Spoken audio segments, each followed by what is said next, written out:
अस्सलाम वालेकुम एवरीवन, मैं हूं तनवीर यही वाला और मैं पिछले 5 मंथ से तकरीबन रेहान कॉलेज का स्टूडेंट हूं। तो जैसा कि आप लोगों को मालूम होगा कि हम लोग डेली बेसिस पर इंटरव्यूज़ करते रहते हैं नए-नए गेस्ट के साथ।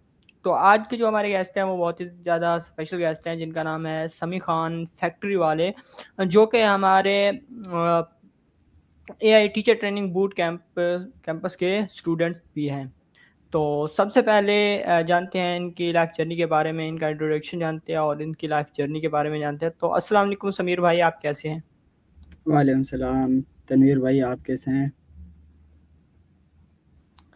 तो समी भाई, आप सबसे पहले हमारे व्यूअर्स को अपना शॉर्ट सा इंट्रोडक्शन करवा दें। हाँ, मेरा नाम समी ख़ान है, फैक्ट्री वाला। और मैं रेहान स्कूल का स्टूडेंट हूँ। बाकी मेरी एजुकेशन जो है मैट्रिक है। तो अच्छा समी भाई, आप ये बताएं कि आपने अपने नाम के आगे फैक्ट्री वाला क्यों लगाया है?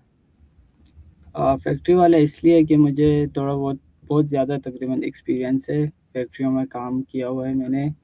और मैं अभी भी फैक्ट्री जाता हूँ, तो मुझे एक्सपीरियंस है, उसकी वजह से मुझे लगा कि मुझे यही नाम रखना चाहिए। तो अच्छा समी भाई, आप ये बताएं कि आप का जो है ना किस फैक्ट्री से आपका ताल्लुक है? आपकी फैक्ट्री मतलब कि फैक्ट्री, क्योंकि डिफरेंट चीज़ों की फैक्ट्रियाँ होती हैं, तो आप किस फैक्ट्री में काम करते हैं? आपको किस फैक्ट्री का एक्सपीरियंस ज़्यादा है? अभी जिस फैक्ट्री में मैं हूँ वो धागे की फैक्ट्री है, जिसमें धागा बनता है, जो हमारे कपड़ों में इस्तेमाल होता है, जिससे हम कपड़े सीते हैं। तो उस फैक्ट्री में मैं हूँ फ़िलहाल, तो जिसके बारे में मैं आपको बता देता हूँ कि वो किस तरह धागा बनता है।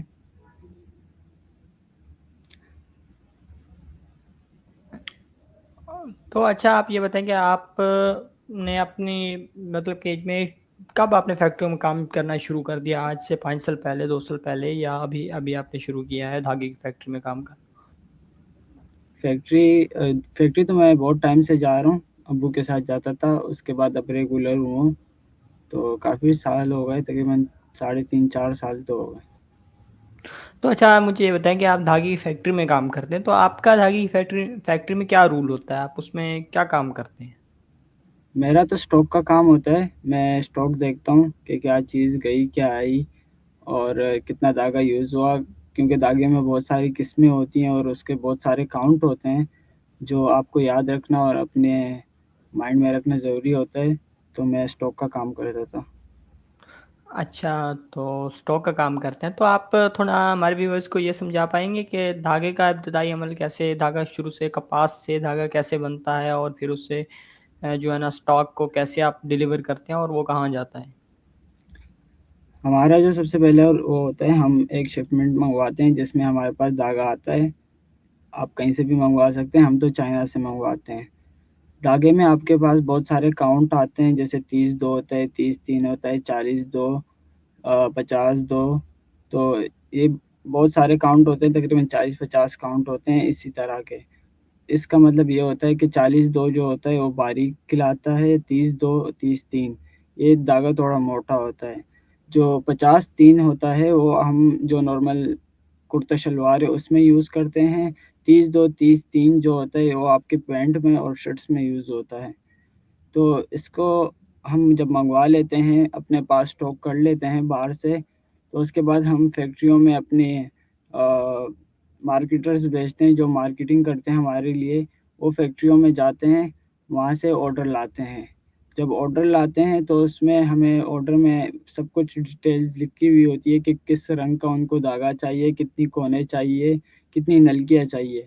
अब कोन और नलकी में फ़र्क होता है, कोन पे हम धागा चढ़ाते हैं और नलकी होती है छोटी, तो दोनों डिफरेंट होती है। तो जब वहाँ से ऑर्डर हमारे पास आता है, उसके बाद हम वो धागा डाइंग में बेचते हैं।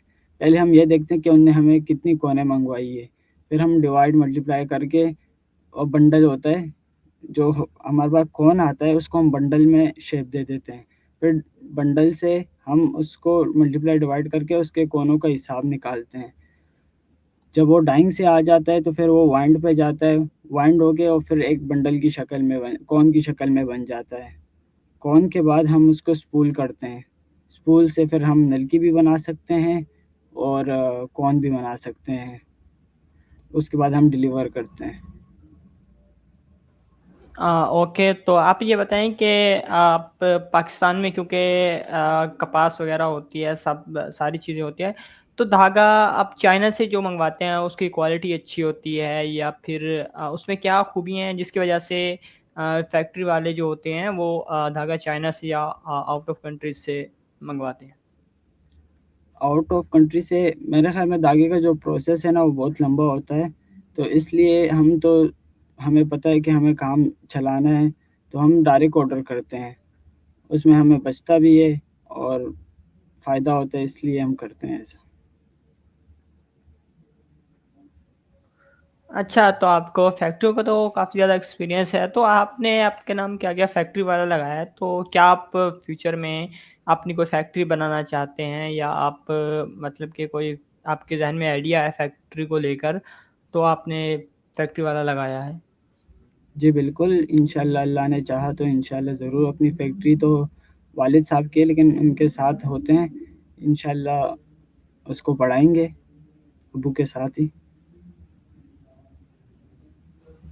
तो अच्छा समी भाई आप ये बताएँ कि आपका रेहान फाउंडेशन से आप कैसे जुड़े? आप एआई टीचर ट्रेनिंग के लिए आप आए हुए हैं, तो इसका आपको किसने बताया और आपको क्या अच्छा लगा जो हमारे सिलेबस में है कि आप हमारे पास टीचर ट्रेनिंग के लिए आए हैं? आपका पहला सवाल था कि कहाँ से पता चला, तो मेरे वालिद साहब उनको पता था यहाँ का। वो यहीं पे बलोच पुल के साइड पे ही रहते थे तो पहले, तो उनको पता था कि यहाँ पे एक स्कूल है जो बिल्कुल दूसरे स्कूलों से डिफरेंट है। डिफरेंट ऐसा है कि यहाँ पे आपको एआई सिखाते हैं जो आगे एडवांस है। तो इसलिए उनने मुझे मैं तो स्कूल से पढ़ा हूँ, लेकिन उनने मुझे बोला कि आप यहाँ से भी पढ़ो ताकि आपको और ज़्यादा एडवांस चीज़ें पता चलें और मोबाइल और लैपटॉप चलाना और ऐसा जो डिजिटल चीज़ें हैं वो आपको चलाना बहुत आसान है।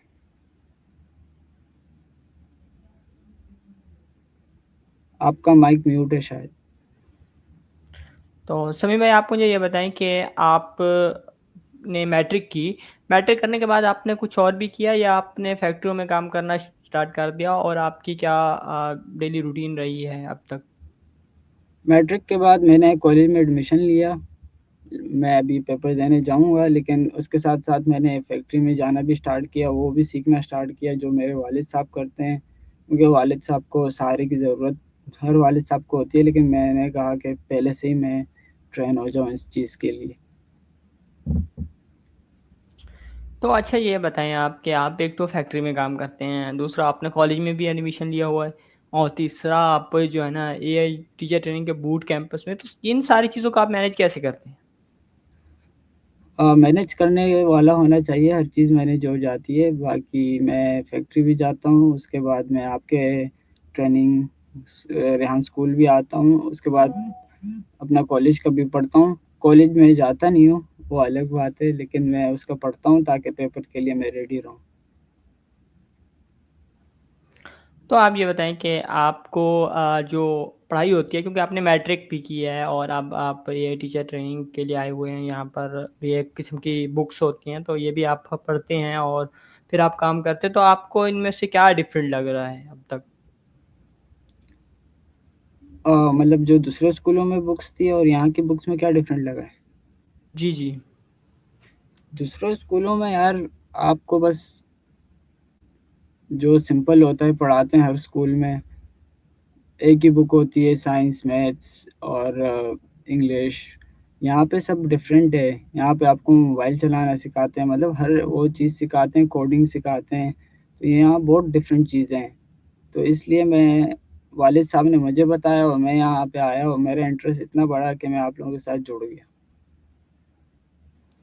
अच्छा, तो समी भाई आप ये बताएँ कि जो हमारी मतलब के बच्चे होते हैं, छोटे होते हैं, तो उनके लिए आप को क्या लगता है कि ये वाली तालीम ज़्यादा बेटर रहेगी या जो दूसरी रवायती किताबें हम लोग पढ़ते हैं, वो सही रहेंगी? और इनमें से आसान कौन लगती है आपको? कौन-सी मतलब कि पढ़ाई आपको ज़्यादा आसान लगती है? पहले तो यहाँ पे जो नेचर है वो बहुत फ्रेंडली है, आप सब लोग फ्रेंडली है और बाकी सब अच्छी तरह से गाइड करते हैं जो मुझे बहुत अच्छा लगा।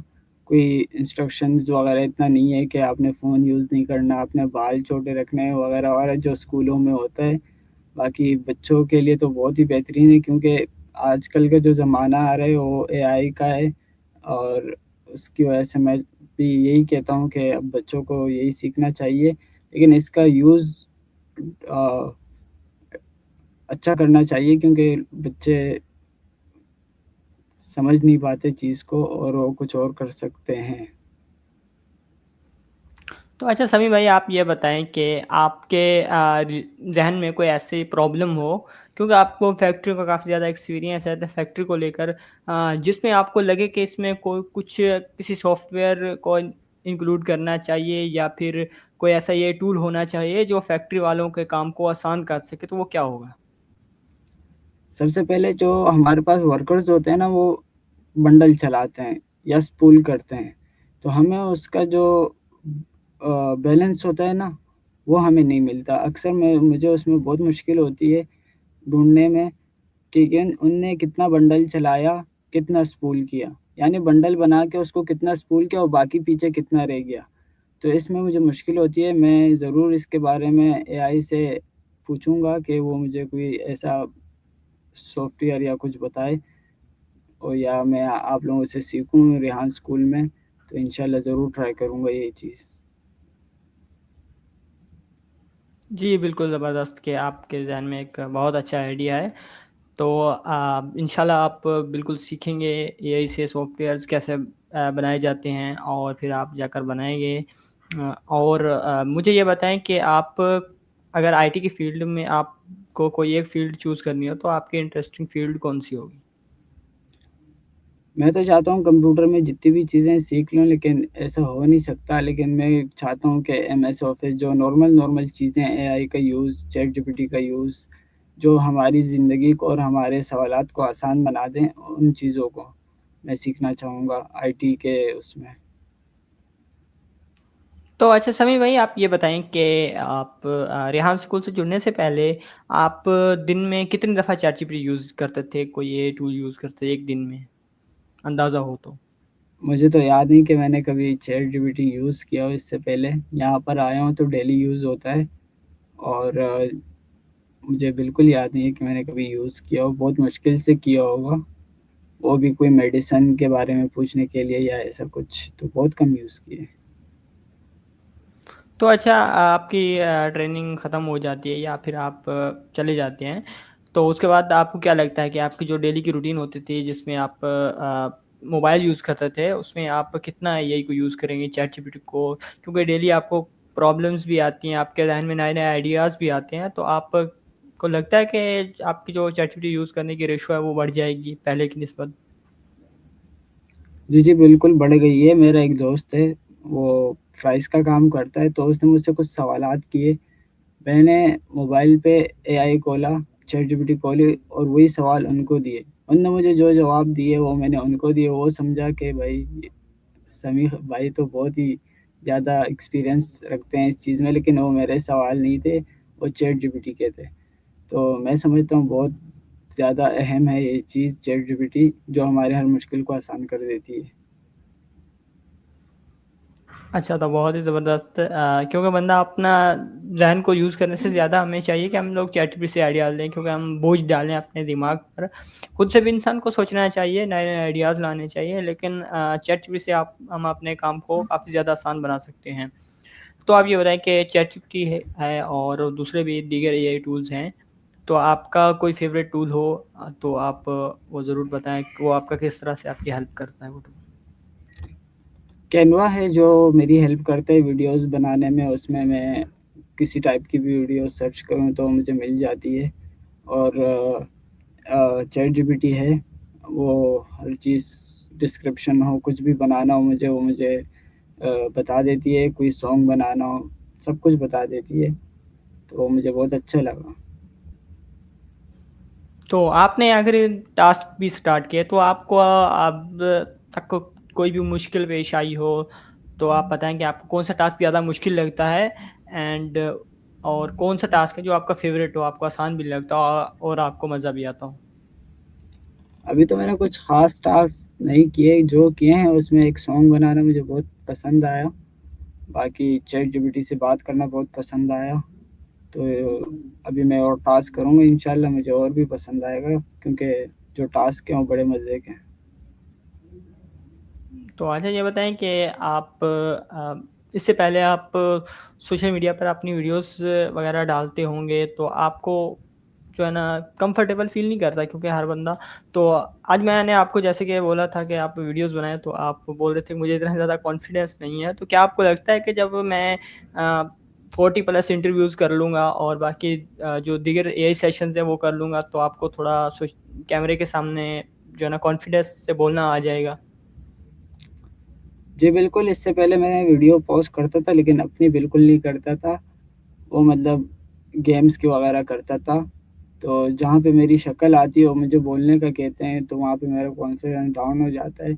इससे पहले मैंने एक वीडियो बनाई, उसके बाद अभी आपसे बात कर रहा हूँ, तो आपको भी फ़ील हुआ होगा कॉन्फिडेंस है बंदे में, या मुझे ऐसा लगता है कि मुझ में कॉन्फिडेंस है, तो आप बता सकते हैं कि अब कैसा है?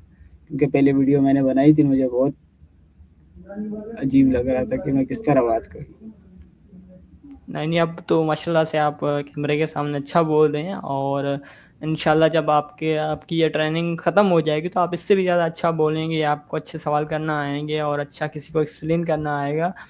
तो आप ये बताएँ कि आप अपने एक्सपीरियंस से अगर किसी को फ़ायदा पहुँचाना चाहें, तो वो कैसे करें? क्योंकि सर रेहान अल्लाह वाला का जो विज़न है, का उनका विज़न ये है कि हर एक बंदे को जो रेहान फाउंडेशन से जुड़ता है या जो भी है, स्कूल का स्टूडेंट है, तो उसको 1 मिलियन लोगों की प्रॉब्लम्स को सॉल्व करना है। तो आपको अगर ये मौका मिले कि मैंने पाकिस्तान की कुछ प्रॉब्लम्स को सॉल्व करना है, तो वो कौन-सी प्रॉब्लम है जिसको आप सॉल्व करने की कोशिश करेंगे?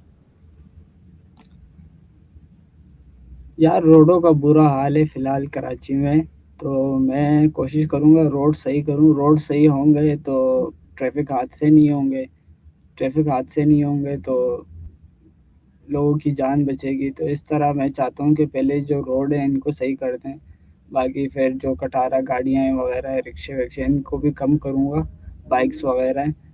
तो इस तरह मैं कोशिश कर सकता हूँ। तो अच्छा समी भाई, आप मुझे ये बताएँ कि आपकी कोई फ़ेवरेट पर्सनैलिटी हो जिससे आप बहुत ज़्यादा इंस्पायर हों? आपकी ज़िंदगी में किसी का रोल मॉडल आप किसी को समझते हो तो आप उसका ज़िक्र कीजिए। सबसे पहले तो हमारा रोल मॉडल हज़रत मोहम्मद सल्लल्लाहु अलैहि वसल्लम है, उसके बाद मैं अपने वालिद साहब के रोल मॉडल उनको फ़ॉलो करता हूँ। बहुत ही ज़बरदस्त। तो आप समी भाई एंड में हमारे देखने वाले को कोई मशवरा देना चाहें, कोई एडवाइस देना चाहें तो आप प्लीज़ दीजिएगा। मैं यही कहना चाहूँगा कि आप लोग भी जॉइन करें रेहान स्कूल को, यहाँ पे आपको कॉन्फिडेंस और बहुत कुछ सीखने को मिलेगा।